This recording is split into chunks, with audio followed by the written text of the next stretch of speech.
This is a critical moment to mobilize the feminist and women's movement to develop an ambitious plan of action to celebrate Beijing +25 next year. Indeed, the Beijing Fourth World Conference on Women was a major human rights milestone. It underscored the centrality of women's rights to the broader struggle for equality and sustainable development. And this was the first global conference in which gender and development issues were explicitly and inextricably linked with women's human rights. The resulting 1995 Beijing Declaration and Platform for Action, adopted by 189 governments, built upon the human rights framework, notably the Convention on the Elimination of all forms of discrimination against women. And it is a declaration that deserves to be celebrated because in many ways it was extremely progressive and ahead of its time, particularly in its treatment of violence against women and of the plight and rights of women affected by armed conflict. In particular, it is worth recalling the words of paragraph 135 of the Declaration, which notes that while entire communities suffer the consequences of armed conflict and terrorism, women and girls are particularly affected because of their status in society and their sex.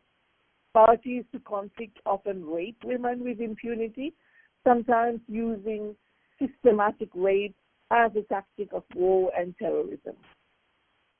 My mandate to lead and cohere efforts across the UN system to end the surge of conflict-related sexual violence was really built on the foundations laid in Beijing.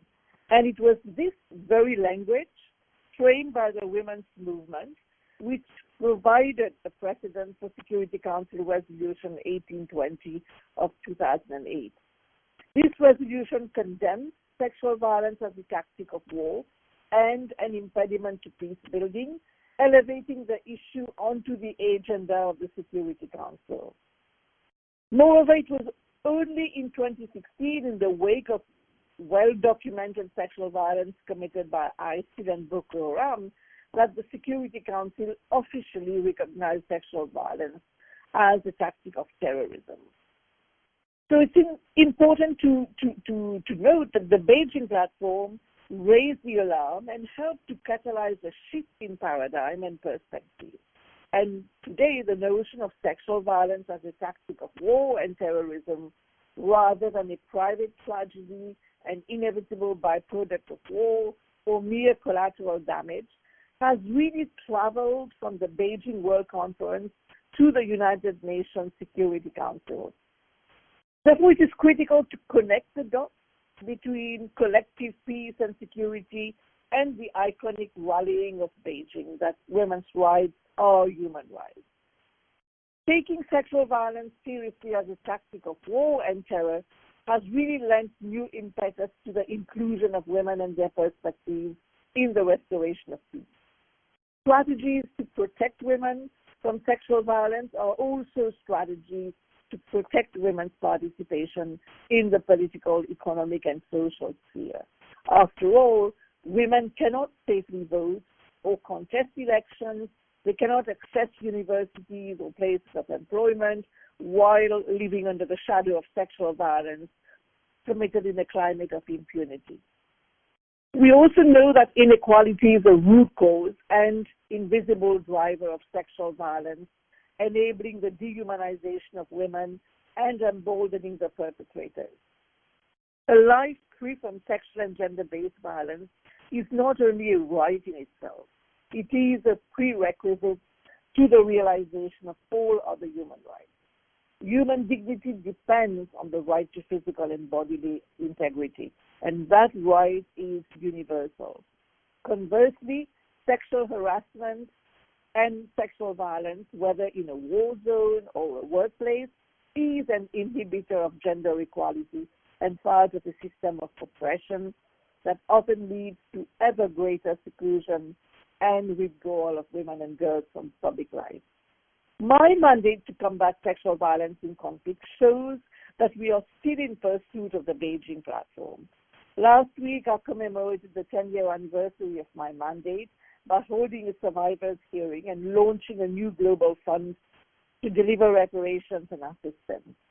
The survivors who came to testify at this event embodied the extraordinary political courage it often takes to realize the most ordinary human rights: the right to speak their mind, to earn a living, to wear what they choose, to live how they choose, and to strive to fulfill their human potential, even in the midst of poverty, displacement, and war.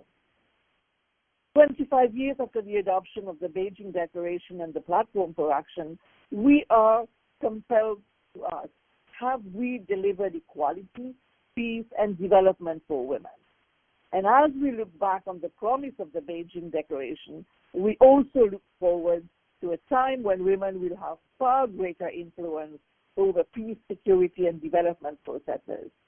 For several reasons, 2020 will be a pivotal year. In addition to being the 20th anniversary of the Breakthrough Security Council Resolution on Women, Peace, and Security, Resolution 1325, it will also mark 75 years since the advent of the United Nations.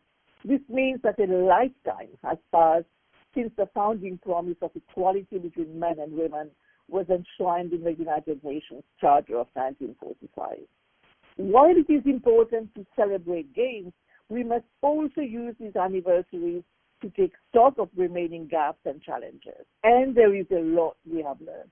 We know that peace will not deliver peace or peace of mind for women if sexual and gender-based violence persists. That law will not deliver transformative justice for women if no reparations are made.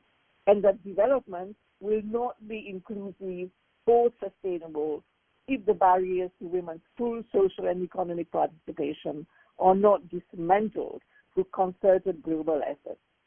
We also need to face the fact that we are living through a critical moment of backlash against women's rights. Virulent misogyny in public rhetoric and online, targeted attacks on women's human rights defenders, shrinking civic space, persecution based on sexual orientation and gender identity, pushback on sexual and reproductive rights, as well as a massive justice and accountability deficit when it comes to sexual violence crimes. The feminist movement will need to rekindle the activist flame that burned so brightly in Beijing in order to galvanize political resolve and financial resources equal to the scale of these challenges.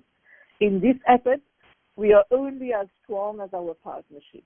No one can do everything, but everyone can do something. So let us join hands and join forces in driving change. I believe that very little in human history is inevitable.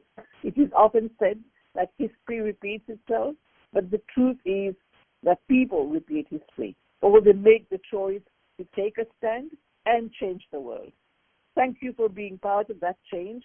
I stand with you and wish you every success.